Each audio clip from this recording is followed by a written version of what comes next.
November 1944. A cold morning in Tennessee.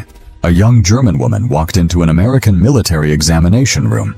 She was thin, silent, afraid. The medic asked her simple questions. "Do you have pain? Any injuries? Anything I should know?" She shook her head. No. But her body told a different story. The way she moved, the way she sat, the way she flinched when he touched her shoulder. Then she finally spoke. Just 5 words. Barely a whisper. "It hurts when I sit." Those words unlocked a horror that made this American medic weep openly. What he found hidden beneath her clothes was not just injury. It was a map of systematic torture. And the people who did this to her were not Americans. They were her own countrymen. But here's what nobody expected. What happened next between this enemy prisoner and her American captor would become one of the most powerful stories of compassion to emerge from World War II. Watch this full story. I promise you will not forget it. And if you want more stories like this, subscribe to this channel right now. Hit the like button. It takes 1 second, but it helps us more than you know. Let us begin. Leland Caraway arrived at Camp Forest, Tennessee in late October 1944 with a belief that most of his fellow soldiers thought was naive, perhaps even dangerous. He believed that enemy prisoners deserved the same medical care as American troops, not because it was required by the Geneva Convention, though it was, not because it might win the war, though compassion sometimes did what bullets could not, but because Leland believed that suffering erased the lines drawn on maps, that pain spoke a language older than nationalism, and that a medic who chose his patients based on their uniform had abandoned the very oath he swore to uphold. He was 28 years old, tall and thin, with hands that trembled slightly when he was nervous, but steadied the moment they touched a wound. He had grown up in rural Virginia, the son of a country doctor who had taught him that healing was not a profession, but a calling, and that the worst sin a medical man could commit was to look at a human being and see only an enemy, only a new number, only a problem to be processed and forgotten.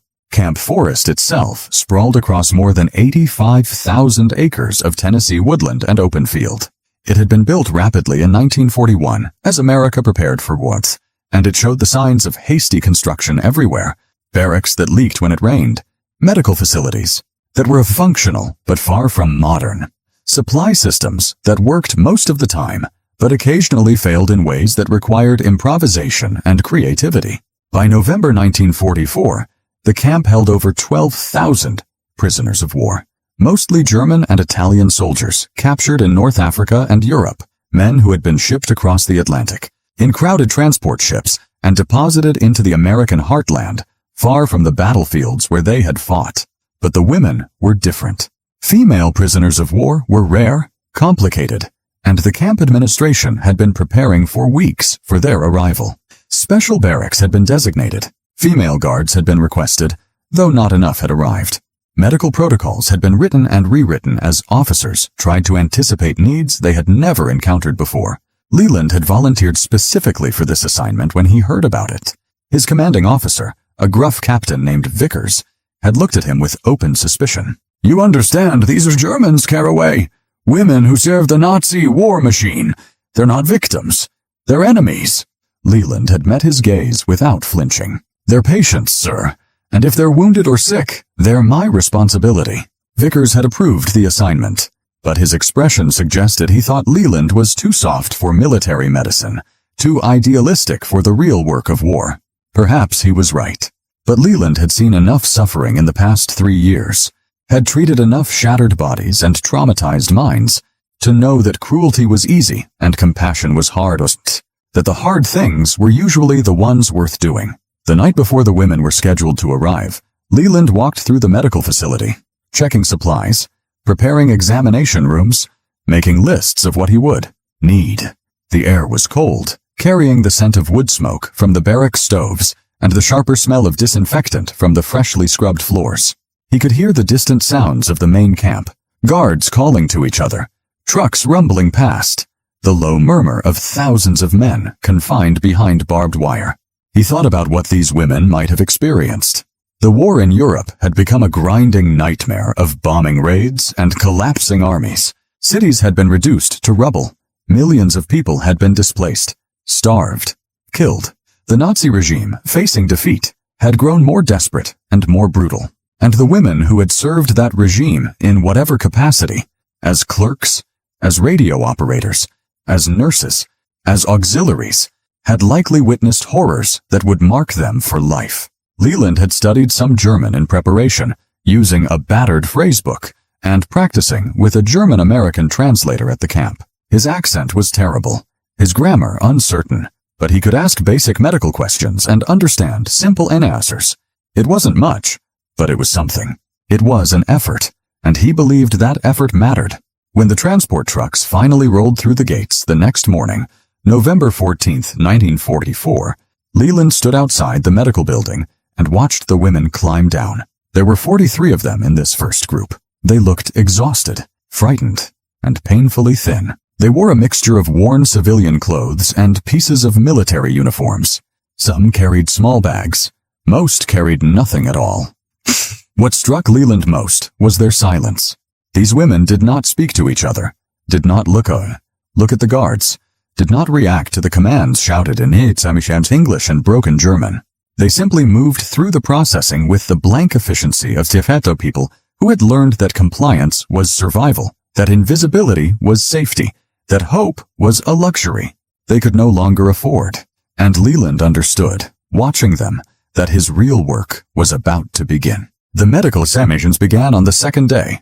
After the women had been processed, photographed, assigned identification numbers, and given prison uniforms that were often too large or too small because the camp had not anticipated the range of sizes needed for female prisoners, Leland set up a rotation system, seeing patients one at a time in a small examination room that had been hastily converted from a storage closet. It had a wooden table, a single chair, a cabinet containing basic medical supplies, and a window that looked out onto the bare November trees. The first dozen women he examined showed the predictable signs of wartime deprivation. Malnutrition was nearly universal.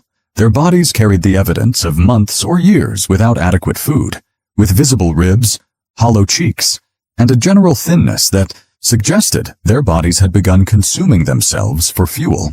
Several had respiratory infections from exposure to cold and damp conditions. Others had dental problems, skin conditions, and the kind of minor injuries that had been left untreated until they became major complications.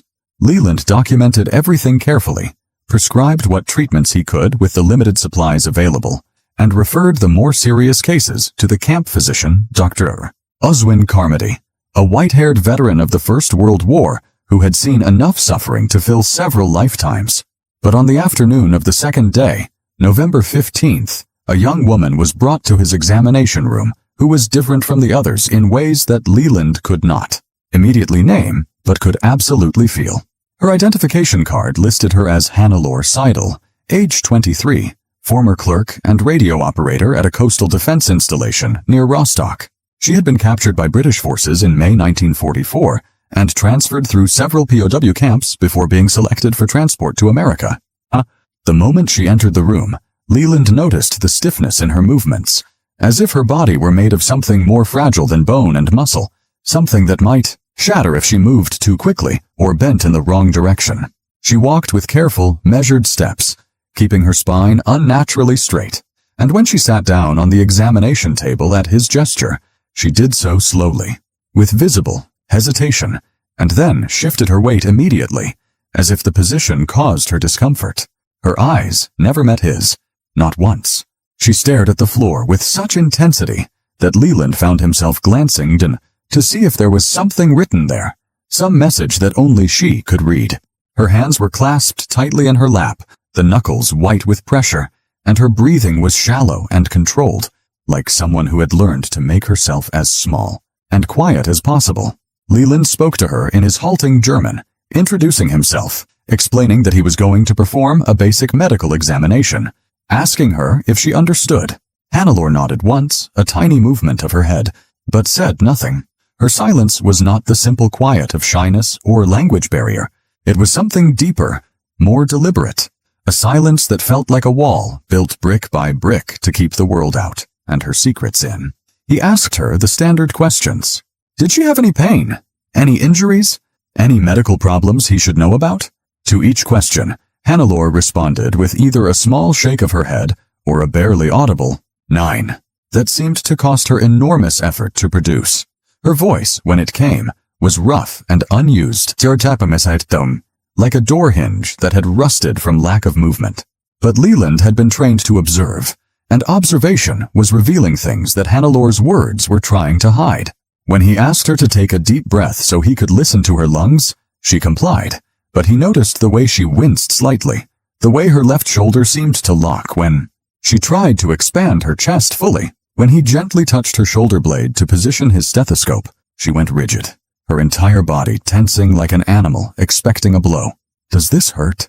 Leland asked in German, keeping his voice soft, keeping his hands light and visible. Another headshake. But her face told a different story. A muscle in her jaw twitched.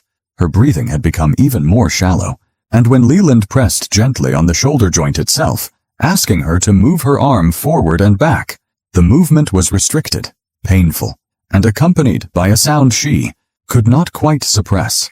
A small intake of breath that spoke of agony being carefully managed and deliberately hidden.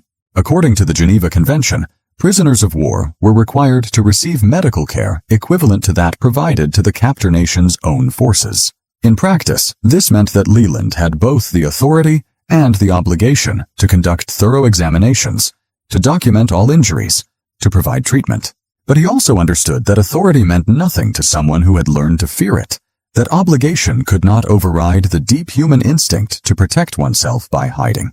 Vulnerability. He stepped back, giving Hannelore space, and spoke to her again in his careful German. "I am here to help you. You are safe now. If you are injured, I need to know so I can treat you properly." For the first time, Hannelore's eyes flickered up to meet his, just for a moment, just long enough for Leland to see what lived behind them. Fear, yes, but also something else. Something that looked like the terrible weight of a secret too heavy to carry alone, but too dangerous to share.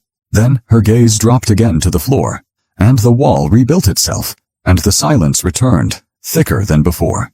Leland made a decision in that moment that would change everything that followed. He could have simply noted in Hannelore's file that she appeared healthy enough, that she showed signs of malnutrition like the others, and moved on to the next patient in the long line of women waiting to be examined. He could have accepted her silence as an answer, her denials as truth, her carefully constructed wall as something too solid to breach. But something in that brief moment of eye contact had communicated a plea that her words could not or would not speak, and Leland had spent too many years learning to read the oath, language of suffering, to ignore it now. "I need to examine your shoulder more carefully," he said in German, speaking slowly so she could understand each word. "I believe you have an injury there. It may be serious. I cannot help you if I do not know what is wrong." Hannelore's hands tightened in her lap. For a long moment, she did not move, did not speak, did not even seem to breathe. The examination room was so quiet that Leland could hear the wind moving through the bare branches outside the window, could hear the distant sound of guards shouting commands in the yard, could hear his own heartbeat pulsing in his ears as he waited for her to make a choice between continued silence and the terrifying vulnerability of truth. Finally, in a voice so quiet that Leland had to lean forward to hear it, Hannelore spoke. Not in mingled words this time, but in a sentence that seemed to tear itself from her throat with physical effort. "Es tut weh wenn ich sitze." It hurts when I sit. The words hung in the air between them, and Leland felt something shift in his understanding. A shoulder injury that caused pain when sitting suggested damage that extended beyond the joint itself, suggested trauma to the back, to the spine, to the musculature that connected the shoulder to the rest of the body. It suggested an injury that had been severe, that had been inflicted with force, and that had never been properly treated. "Can you show me?" Leland asked, keeping his voice gentle, keeping his movement slow and non-threatening, aware that he was asking her to cross a boundary that she had fought. Hard to maintain. Another long silence. Then, with trembling hands, Hannelore reached for the collar of her prison uniform shirt and slowly, painfully, pulled it down to expose her left shoulder and upper back. What Leland saw made his professional composure falter. The shoulder blade was misshapen, sitting at an angle that was not anatomically correct, suggesting that the bone had been broken and had healed improperly without medical intervention. The surrounding skin was marked with scars, long thin lines that had the distinctive appearance of wounds made by something sharp and deliberately applied, wounds that had been inflicted multiple times over an extended period. But it was the bruising that made Leland's breath catch. Even weeks after the original injury, the discoloration was still visible, a sickly yellow-green stain that spread across her shoulder and down her back, marking the ghost of violence that had been catastrophic in its force. Based on what he could see, Leland estimated that her shoulder had been struck with something heavy, a rifle butt, a club, perhaps a boot, with enough force to fracture the scapula and damage the surrounding tissue so severely that sitting upright compressed the injured area against the chair, causing the pain she had finally admitted to feeling. "Who did this to you?" Leland asked, though he already suspected the answer. Hannelor's voice, when it came, was flat and emotionless, as if she were reporting on something that had happened to someone else, in some other life, in some other world. "Ein Wachmann, a guard, at the labor camp where I was sent before the coastal station." "When did this happen?" March of this year. 8 months ago." 8 months she had carried this injury without treatment, without care, without even acknowledgement. 8 months of pain every time she sat down, every time she moved her arm, every time she tried to sleep. 8 months of keeping this secret because speaking about it might have invited more violence, more punishment, more attention from guards who saw prisoners not as human beings, but as objects to be used and discarded. According to records that would later be compiled by Allied investigators, more than 27,000 women passed through the Nazi labor camp system during the war years, serving in various capacities that ranged from clerical work to ammunition production to forced labor in factories and farms. The treatment of these women varied widely depending on the camp, the guards, and the political climate, but reports consistently documented systematic abuse, inadequate medical care, and a culture of violence that was both casual and catastrophic. Leland examined the shoulder as gently as he could, but even his careful touch caused Hannelor to flinch, caused her breathing to become rapid and shallow, caused tears to form at the corners of her eyes, though she did not let them fall. The joint had limited range of motion. The bone had fused incorrectly. The damage was permanent in some ways, though with proper treatment, some function might be restored. Some pain might be reduced. "Why did he do this?" Leland asked, though he was not sure he wanted to know the answer. Hannelor's response came in a whisper. "I was too slow. I did not move fast enough when he gave an order. So he taught me to move faster." The clinical description of such brutal pedagogy made something crack in Leland's chest, made his hands shake as he reached for his notepad to document the injury, made him understand that what he was witnessing was not just one woman's suffering, but a glimpse into a system of cruelty that had operated with official sanction and without meaningful oversight. And he understood, too, that if Hannelor had hidden a thing in an injury this severe, there were likely others she had not yet revealed. Leland set down his notepad and looked at Hannelor with the kind of careful attention that a medic learns to develop when words are not enough, when the truth must be coaxed out through patience and trust rather than demanded through authority. He had found one injury, severe and hidden, and his instincts told him that a person who had concealed damage this serious was likely concealing more. The human body, when subjected to systematic violence, carries the evidence in layers, and those layers tell a story that victims often cannot or will not speak aloud. "Hannelor," he said softly, using her first name for the first time, hoping that the informality might help dissolve some of the distance between them. "Are there other injuries? Other places where you're hurt?" The silence that followed was different from the earlier silences. This one felt like a decisioning bait, like a door being slowly opened after years of being locked, like a dam beginning to crack under the pressure of water that had been held back too long. Hannelor's hands moved to the buttons of her shirt, trembling so violently that she struggled to unfasten them, and Leland had to resist the urge to help her, because he understood that this had to be her choice, her action, her decision to reveal what she had kept hidden. When she finally pulled the shirt open and lifted the undershirt beneath, exposing her torso to the harsh electric light of the examination room, Leland felt the floor seem to shift beneath his feet, felt his breath stop in his chest, felt every piece of medical training and professional distance collapse in the face of what he was seeing. Her body was a map of brutality. Long scars crisscrossed her back and sides, some old and faded to white, others more recent and still raised and pink. Scars that had the distinctive pattern of being made by something sharp and flexible. A whip, a belt, perhaps a length of shuttle or wire. There were burn marks on her ribs, circular and deliberate, suggesting cigarettes or heated metal applied to skin. And there were bruises in various stages of healing, from fresh purple-black marks to older ones that had turned green and yellow, bruises that formed patterns suggesting boots, fists, and the systematic application of violence over weeks or months.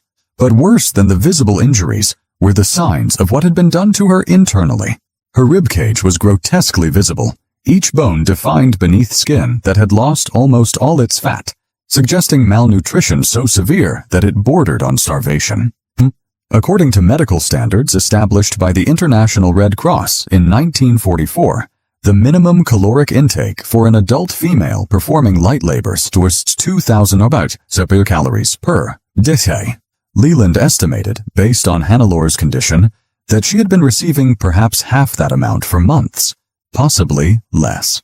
There were also signs of infection. Several of the scars showed the redness and swelling that indicated they had never healed properly, that bacteria had taken hold in wounds that had been left untreated, that her body had been fighting a battle against sepsis without antibiotics or proper care. One particularly large scar across her lower back was weeping a clear fluid, infected and dangerous, the kind of wound that could kill if left unattended much longer. Leland felt tears begin to form in his eyes, felt them spill over despite his efforts to maintain his composure, felt them run down his cheeks as he stood there looking at the evidence of systematic torture inflicted on a young woman whose only crime had been to exist in the wrong place at the wrong time under the wrong regime. He turned away for a moment, wiping his face with the back of his hand, ashamed of his emotional response but unable to stop it, unable to look at this suffering and remain clinically detached. When he turned back, he found Hannelor watching him with an expression of confusion and something that might have been fear. She was not accustomed to seeing her pain reflected in another person's face, not accustomed to having her injuries treated as something worthy of grief, rather than indifference, or contempt. "Where did this happen?" Leland asked, his voice rough with emotion. "Stutthof," Hannelor said quietly. "I was there for 7 months before they transferred me to the coastal facility." Leland knew the name. Stutthof had been one of the first concentration camps established by the Nazi regime, located near Danzig, and it had held tens of thousands of prisoners over the years. Political dissidents, Polish resistance fighters, Jews, and later, women who were deemed useful for labor war who had committed infractions against military discipline. The camp had a documented mortality rate of approximately 65,000 deaths out of 110,000 prisoners who passed through its gates between 1939 and 1945. Those who survived often carried injuries like the ones Hannelor was now revealing. "The guards there," Hannelor continued, her voice flat and emotionless again. "They did not need reasons. Sometimes they beat us because we were slow. Sometimes because we looked at them wrong. Sometimes because they were bored. And we were there.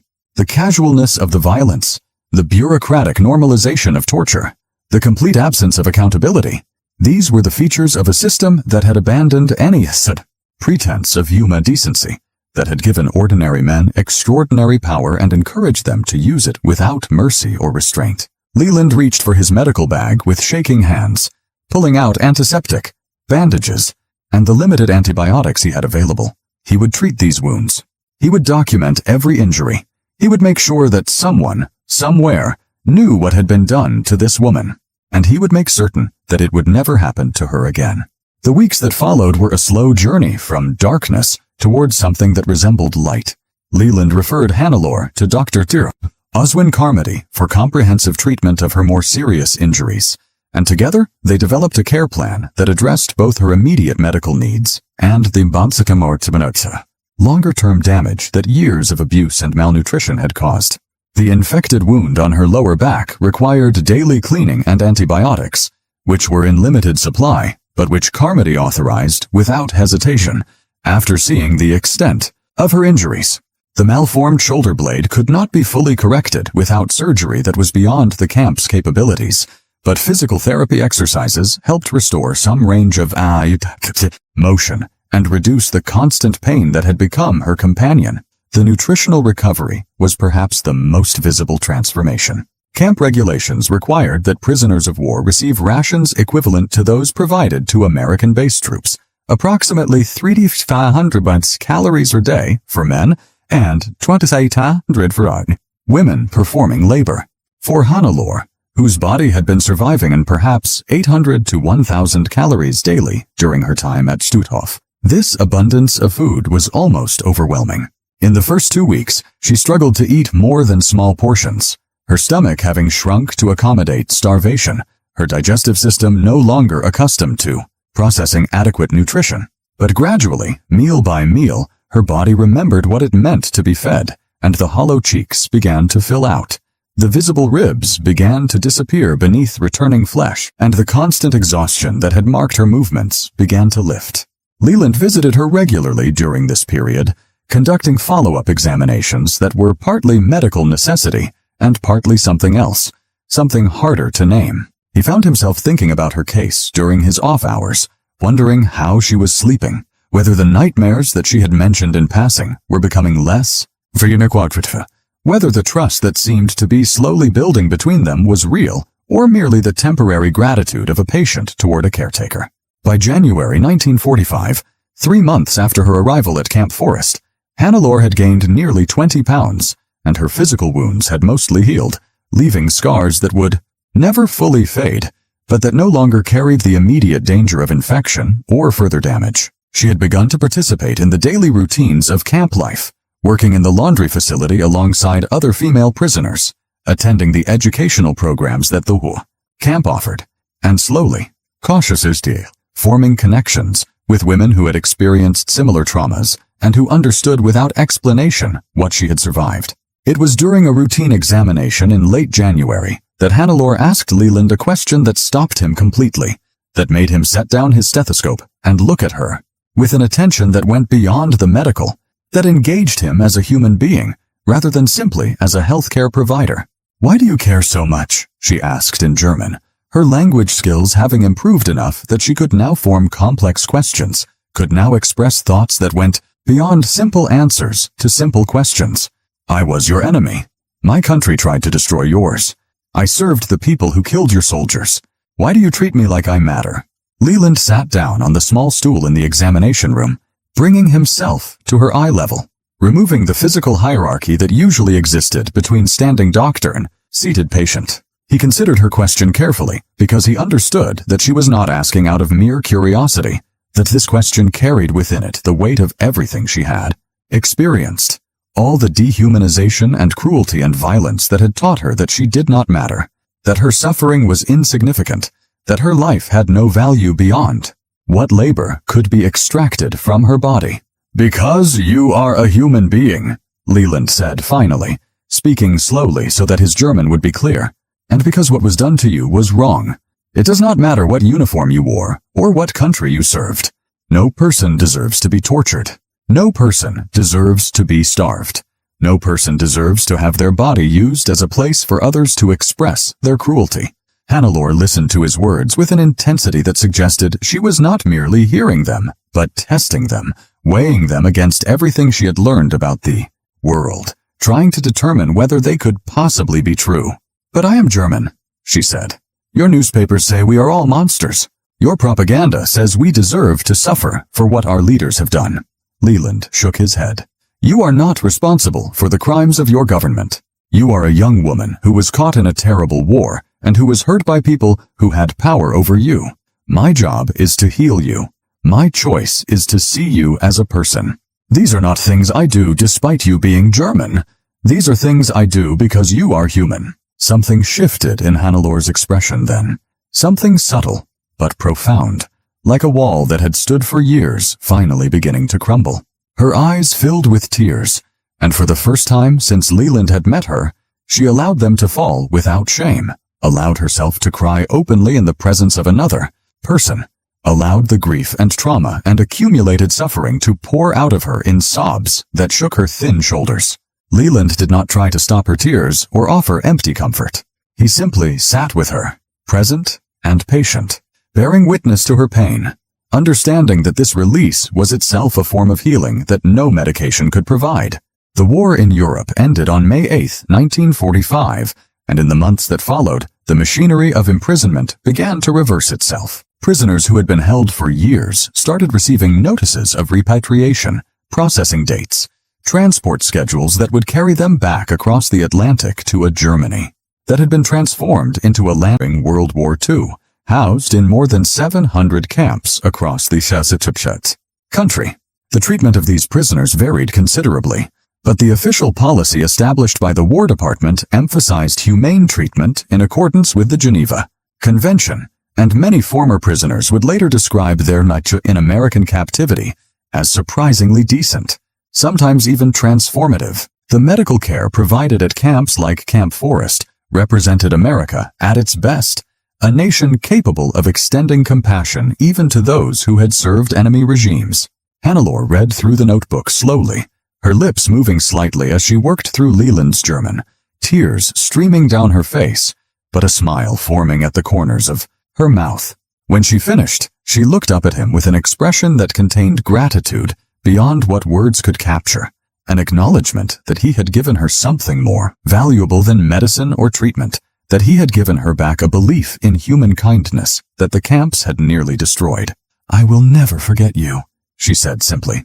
"You showed me that not everyone with power uses it to hurt. You showed me that healing is possible. You saved my life, not just my body."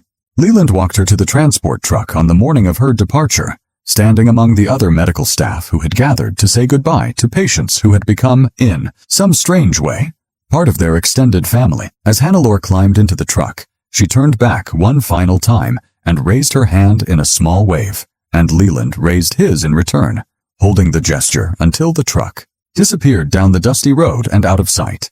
He never heard from her again. Letters sent to the addresses he had were returned undelivered. The chaos of post-war Germany swallowed millions of people into uncertainty, and Hannelore became one more name among countless others whose ultimate fate remained unknown. But Leland carried her memory with him for the rest of his life, through his return to civilian medicine in Virginia, through decades of practice as a country doctor like his, escape of rubble and occupation, divided among the victorious powers, and struggling to rebuild from the ashes of total defeat. For the women at Camp Forest, this news brought mixed emotions. Some were eager to return home, to search for surviving family members, to begin the work of reconstructing their lives. Others feared what they would find, understood that the homes they remembered might no longer exist, that the people they loved might be dead or scattered, that the country they returned to would be utterly foreign, despite its familiar name.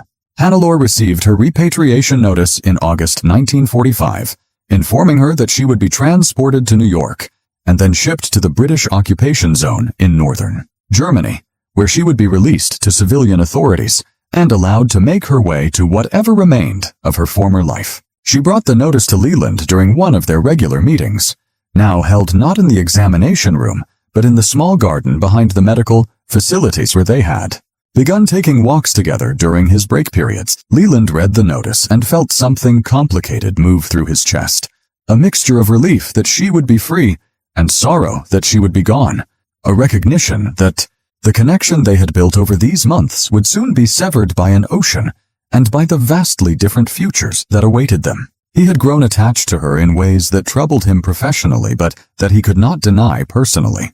She had become more than a patient. She had become a testament to the possibility of healing, a living proof that even the most damaged person could find their way back toward wholeness when treated with consistent compassion. "I have something for you," Leland said, reaching into his jacket pocket and withdrawing a small notebook that he had been carrying with him for several weeks, waiting for the right moment to give it to her. The notebook was ordinary, the kind that could be purchased at any general store, with a brown cover and lined pages inside. But what made it extraordinary was what Leland had written within it over many late nights in his barracks, working by lamplight with his German dictionary beside him, composing. sentences that he hoped would carry meaning beyond their simple words. Hannelore took the notebook and opened it carefully, as if it were something fragile and precious. Inside, in Leland's careful handwriting, were pages of German text, sometimes grammatically imperfect but always clear in intention. He had written words of encouragement, reminding her of how far she had come, how much she had survived, how strong she had proven herself to be. He had written practical information, names of doctors in Germany who might help with her shoulder, addresses of relief organizations that were providing assistance to returning refugees, and he had written something else, something more personal, an acknowledgement of what their time together had meant to him, a hope that she would find peace and happiness in whatever life awaited her. According to historical records, approximately 425,000 German prisoners of war were held in the United States during father before him, through every patient he ever treated with the particular gentleness that he had learned was necessary when confronting hidden trauma. Her question echoed in his mind across the years. "Why do you care?" And his answer remained the same, spoken silently to every suffering person who sat before him. "Because you are human. Because your pain matters. Because compassion is the only response to cruelty that does not perpetuate it." In the end, the greatest weapon against dehumanization was simply the stubborn insistence on seeing each person as fully human, worthy of care, worthy of healing, worthy of hope. The story of Leland Carraway and Hannelore Seidel represents something essential about the human capacity for both cruelty and compassion. In the camps of Nazi Germany, ordinary people committed extraordinary violence against those they had been taught to see as less than human. But in the examination rooms of Camp Forest, Tennessee, ordinary people demonstrated that healing could cross the boundaries of nationality and ideology, that mercy could be extended even to former enemies, and that the simple act of treating someone's wounds with care could restore something that brutality had tried to destroy. This was not propaganda. This was daily life. And it reminds us that the choice between cruelty and compassion is made not once but continuously, in every encounter with another person's suffering.